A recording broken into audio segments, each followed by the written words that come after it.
con relación a la actuación de este señor de 64 años de edad, es decir, ya de un señor que entró en la etapa del envejecimiento, en la etapa de los adultos mayores, un hombre ya en una etapa de la vida en la que pues la gente por lo general lo que decide es disfrutarla al máximo, permitiéndose cosas que en otros tiempos eran más difíciles por los compromisos productivos, por la misión de levantar y de crear una familia y por una serie de cosas, justamente para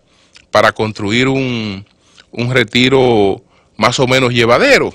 Pero llegada ya esta etapa, la gente pues establece cuántos son los años que puede tener con calidad de vida, y entonces decide pues regalarse cosas que tal vez antes no podía hacer.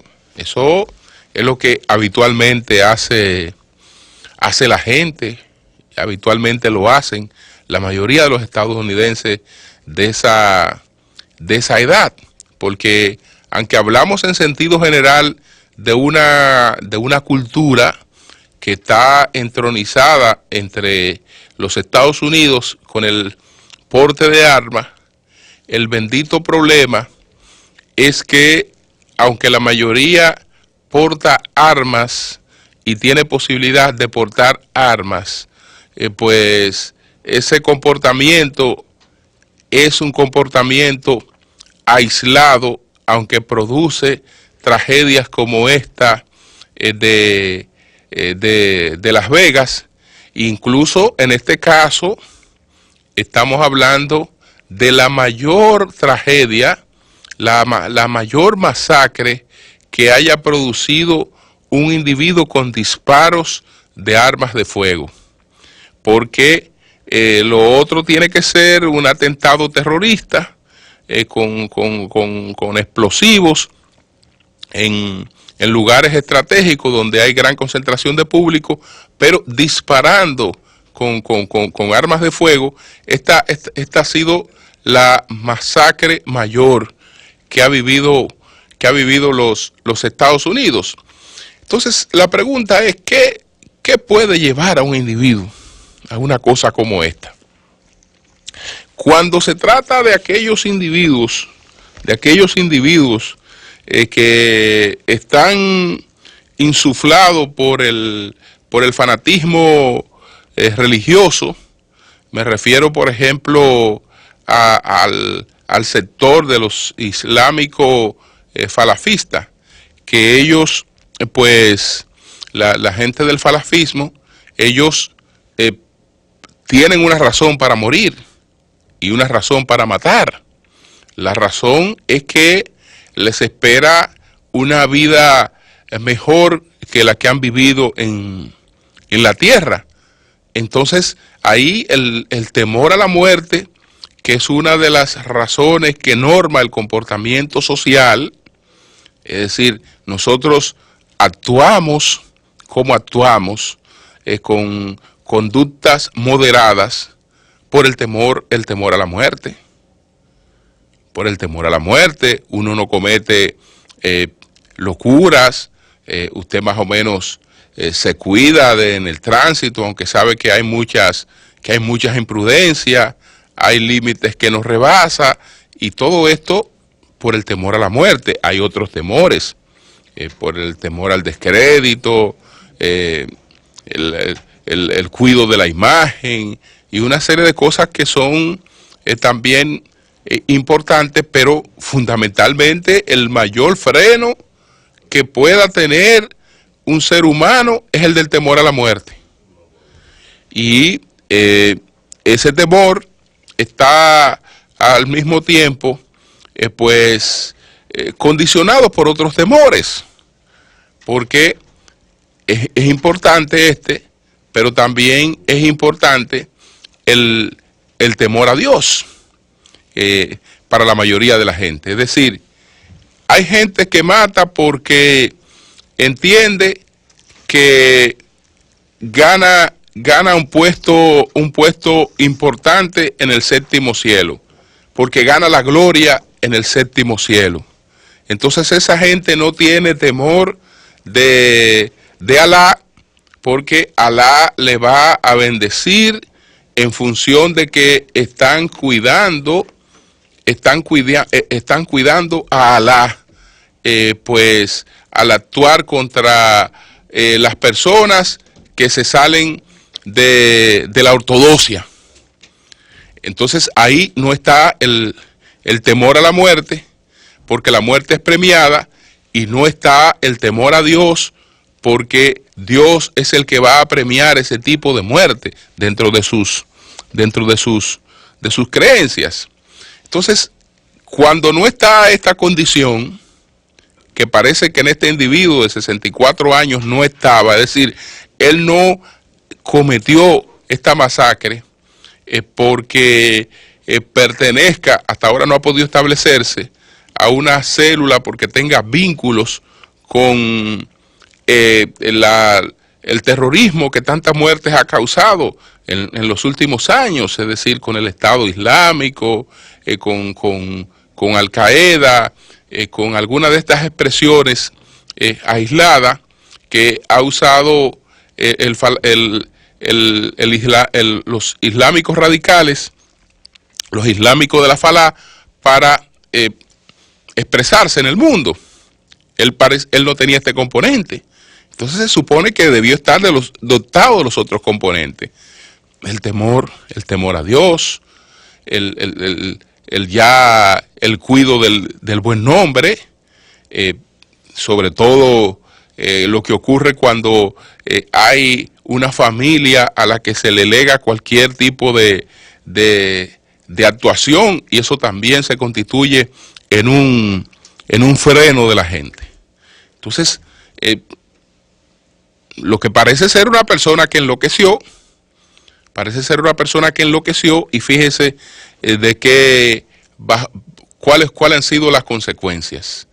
Entonces, la sociedad va a reclamar lo mismo: control de las armas en manos de las personas. Pero eso ya lo hemos dicho otras veces, lo decía Humberto y lo planteaba José ayer. Eso está en la sangre, en el ADN del estadounidense. Eso es un componente. Usted entre otras cosas, usted estadounidense, pues tiene un arma de fuego.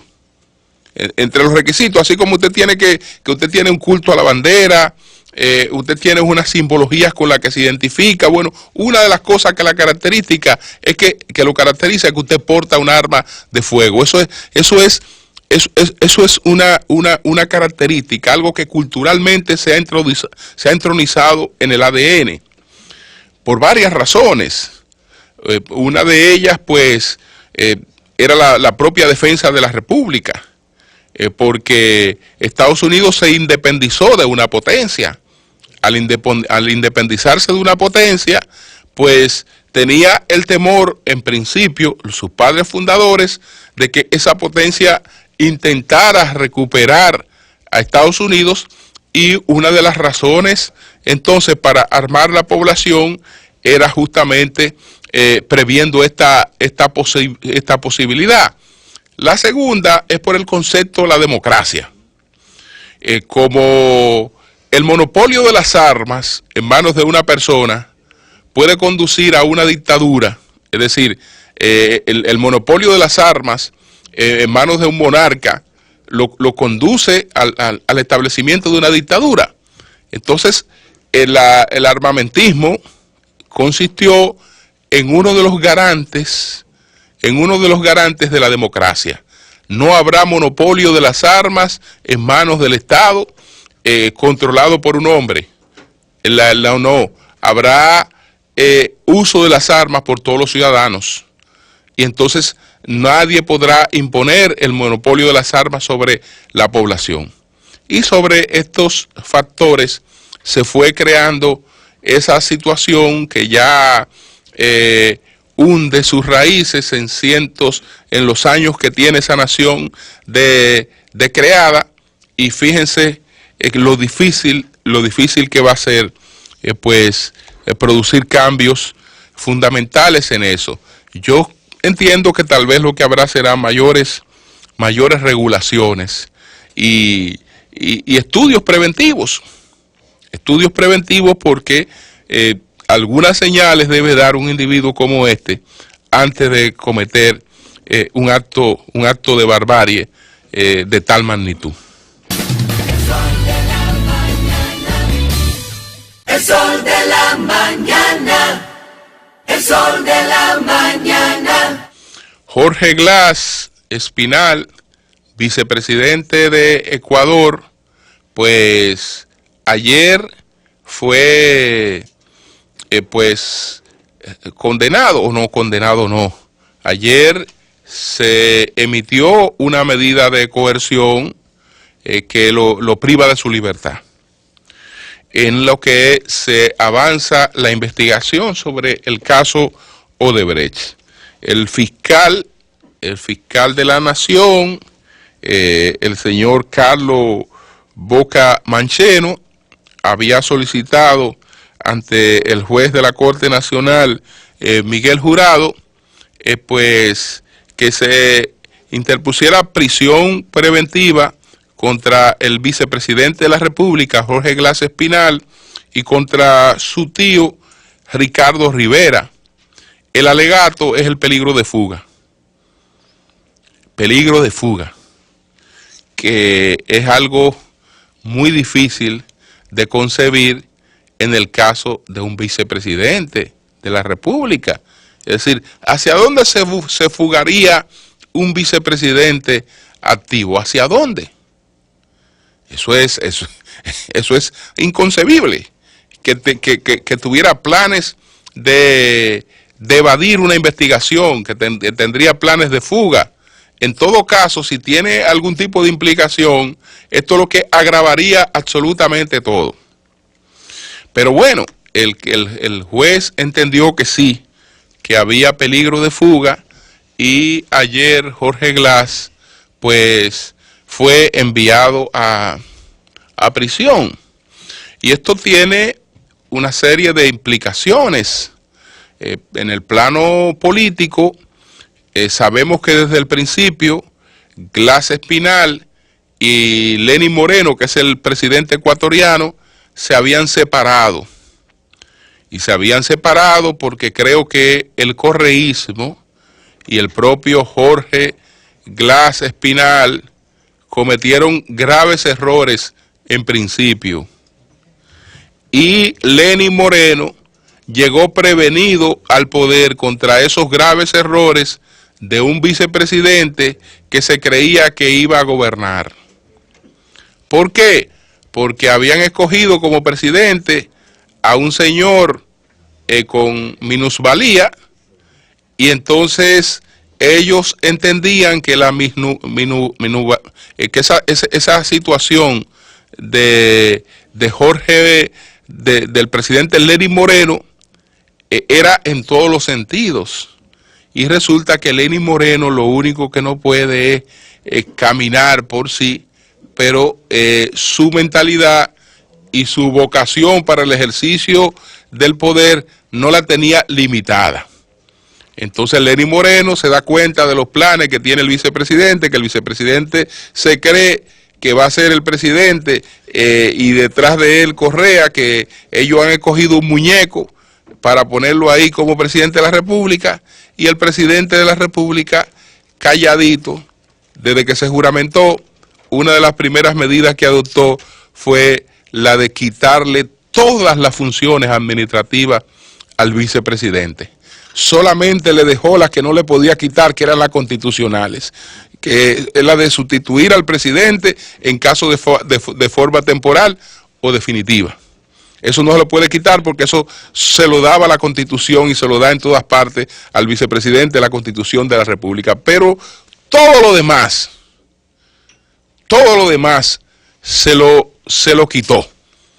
y realmente pues el vicepresidente ha estado actuando aislado totalmente del ejercicio del presidente pues Moreno. Ahora, con este caso de Odebrecht, si bien es cierto que las menciones al vicepresidente vienen desde hace tiempo, el vicepresidente liga este acontecimiento con los planes políticos de despojarlo de la vicepresidencia, porque no deja de ser un problema, el que entre el presidente de la República y el vicepresidente exista una situación de enemistad, porque como están las cosas en Ecuador en estos momentos, el presidente Lenín Moreno no se atreve a salir ni a orinar fuera del Ecuador, ni a orinar sale fuera del Ecuador, porque inmediatamente, aunque sea por 24 horas, por 72 horas, por una semana, quien asume la presidencia de la República es su enemigo, el vicepresidente Jorge Glass Espinal. Entonces, en el fondo está también este problema. Yo vi un video que firmó Glass Espinal antes de que fueran a su casa a buscarlo para llevarlo al lugar donde habrá de cumplir la prisión preventiva. Él se dirigió a La Nación, ha pedido a sus abogados que publiquen las acusaciones que le están haciendo, es decir, que todos los documentos y alegatos que se han presentado en su contra hasta ahora no lo trabajen como documentos privados, sino que lo pongan en conocimiento de la gente, porque Glass Espinal cree que las cosas que le están atribuyendo son carentes de prueba. Hasta ahora se está actuando en base a las famosas delaciones premiadas, y a él se le vincula a través de su tío Luis Rivera, que en el caso de 5 obras que se hicieron en Ecuador, las confesiones de Odebrecht dicen que este señor habría recibido soborno, y entonces el delator dice que este señor tenía vínculos con el vicepresidente y que era una especie de testaferro del vicepresidente. Pero esto está en alegatos. Hasta ahora, en materia de prueba, por lo menos que de las cosas que yo haya leído, no he visto más allá de esto. Pero esa es la situación, Ahora, ¿qué procede? Bueno, provisionalmente el vicepresidente puede ser sustituido, provisionalmente, porque va a estar bajo una falta temporal, mientras encara este proceso judicial. Entonces, temporalmente, el presidente puede escoger a uno de sus funcionarios y darle las funciones de vicepresidente, pero de manera temporal. Lo que quiere decir que ahora sí Lenín Moreno podría participar en algunas actividades internacionales, porque dejaría a una gente de su confianza en la presidencia de la República. Ya cuando existiera una sentencia, como ellos le llaman, ejecutoriada, pues entonces ya sería otra cosa, ya ahí sí podría producirse una destitución.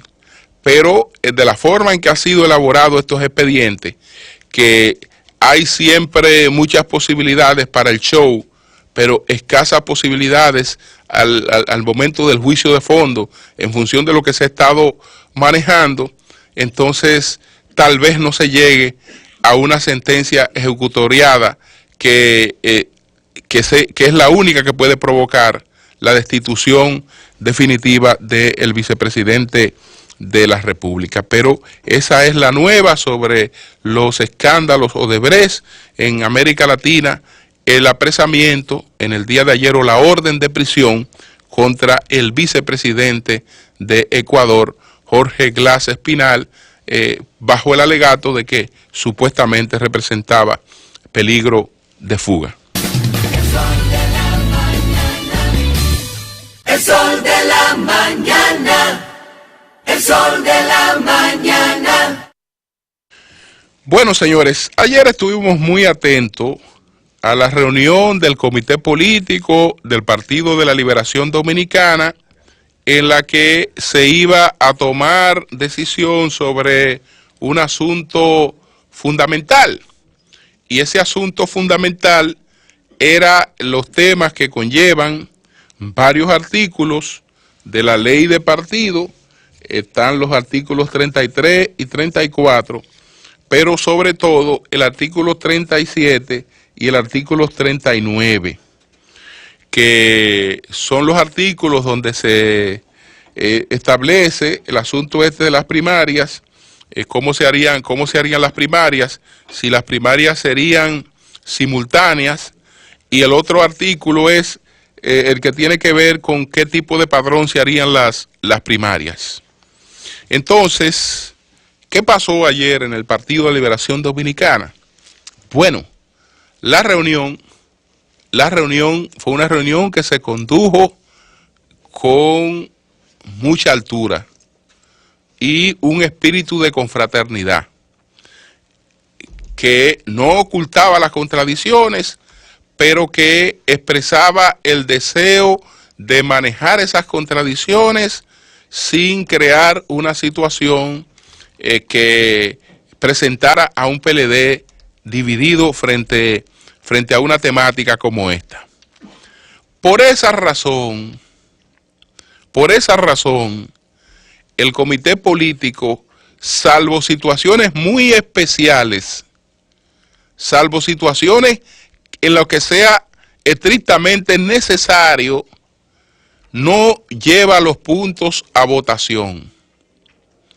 No lleva puntos como este a votación. Los puntos los lleva por lo general a votación ya después que ha establecido un consenso. Pero llevar un punto a votación y entonces que son 31 y que el asunto salga 16 o 17 a tanto, que 17 a 11, o 16, mostrar ese partido lo evita en temas como este. ¿Qué pasó ayer? Porque vamos a hablar de lo que se contó y de lo que no se contó. En lo que se ha contado, en el relato final, el PLD acuerda buscar a 5 expertos constitucionalistas para determinar si la propuesta de primarias abiertas y simultáneas pues viola la Constitución de la República. Y esto pues se hizo después de haber llegado a un consenso. Si ustedes me preguntan qué ocurrió ayer en el comité político del PLD, les diría que ayer el comité político del PLD aprobó las primarias abiertas condicionadas a que no violen la Constitución.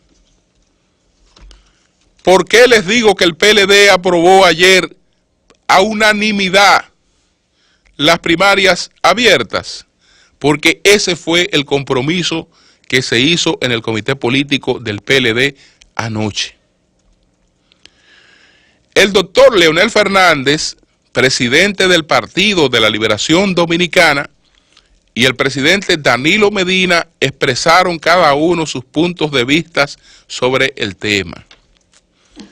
Danilo Medina expresó las razones por las que es partidario de las primarias abiertas y simultáneas. Leonel Fernández dijo que no tenía ningún inconveniente con la forma en la que se hicieran las primarias abiertas o cerradas, que sus objeciones eran constitucionales. Es decir, que lo que él veía eran los aspectos constitucionales, que su oposición no era de forma, es decir, yo no me opongo a primarias abiertas porque las prefiera frente a las cerradas o que prefiera las cerradas frente a las abiertas. Lo que he visto es que hay alegatos de inconstitucionalidad y hay incluso una sentencia de la Suprema Corte de Justicia sobre las primarias abiertas. Y es verdad que hay una sentencia de la Suprema Corte de Justicia sobre las primarias abiertas. Esto fue a iniciativa de la Fundación Derecho y Democracia, y esa Fundación Derecho y Democracia, pues al oponerse a una ley de primarias abiertas, pues actuó como representada por el abogado Julio César Castaño Guzmán, que es hoy el presidente de la Junta Central Electoral. Y ciertamente el doctor Castaño Guzmán alegaba que esa ley violaba los artículos 3 de la Constitución, los artículos 3,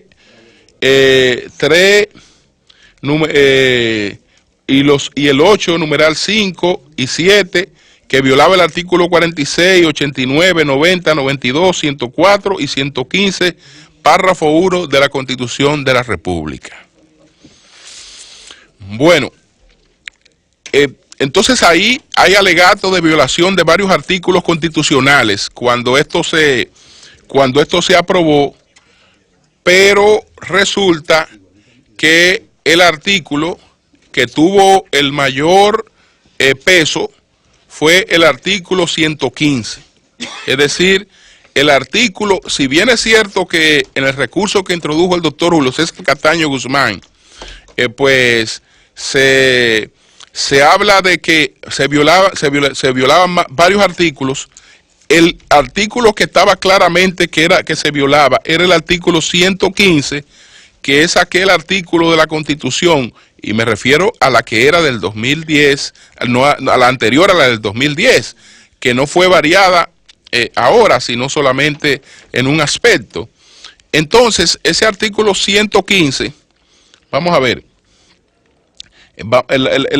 la decisión del Tribunal de la Suprema Corte de Justicia que tengo aquí sobre esta materia fue que declara no conforme a la Constitución y a la Ley 286-04 del 15 de agosto de 2004, que establece que el sistema de elecciones primarias mediante el voto universal, directo y secreto, segundo, ordena comunicar la presente sentencia al Procurador General de la República, a las partes y a su publicación judicial.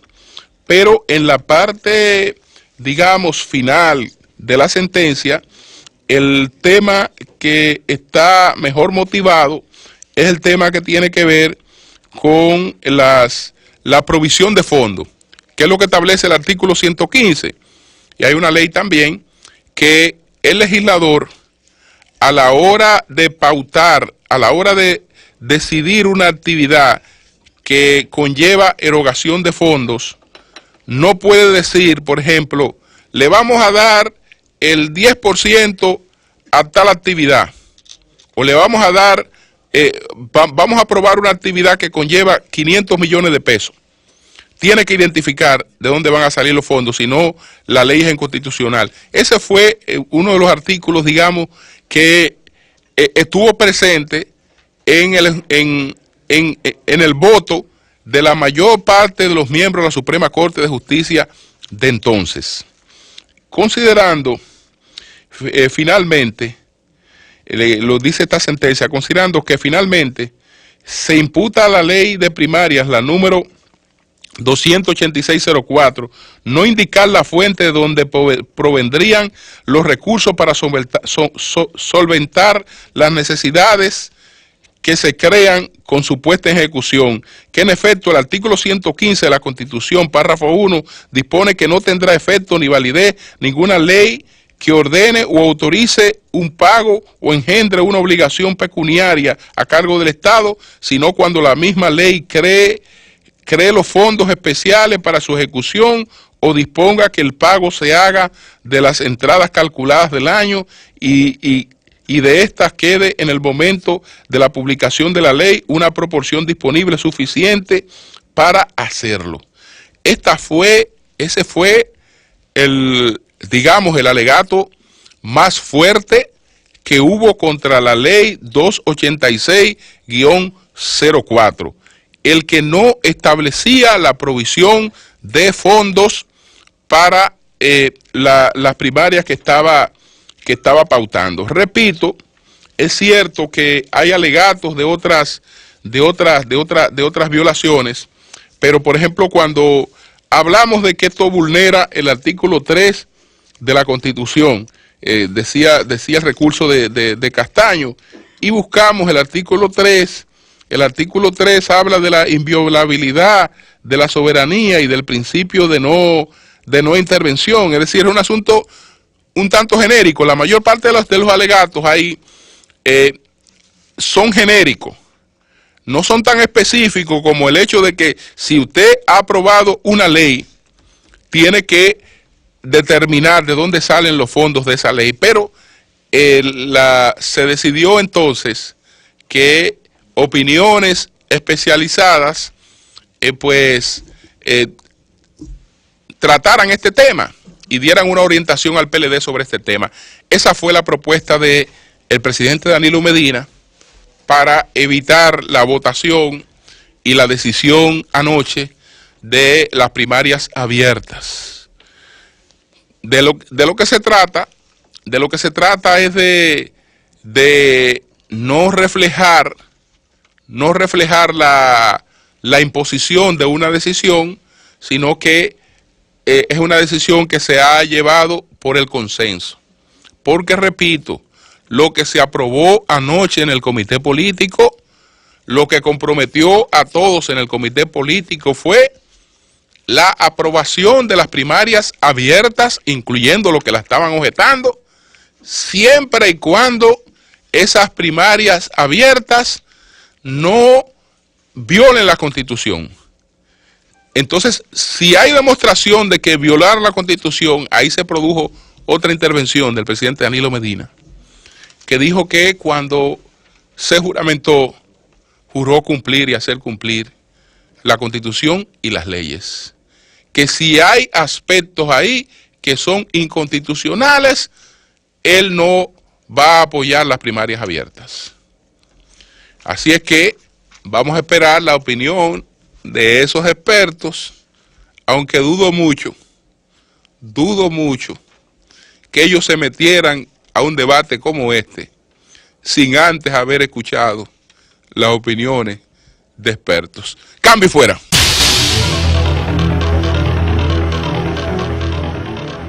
El sol de la mañana.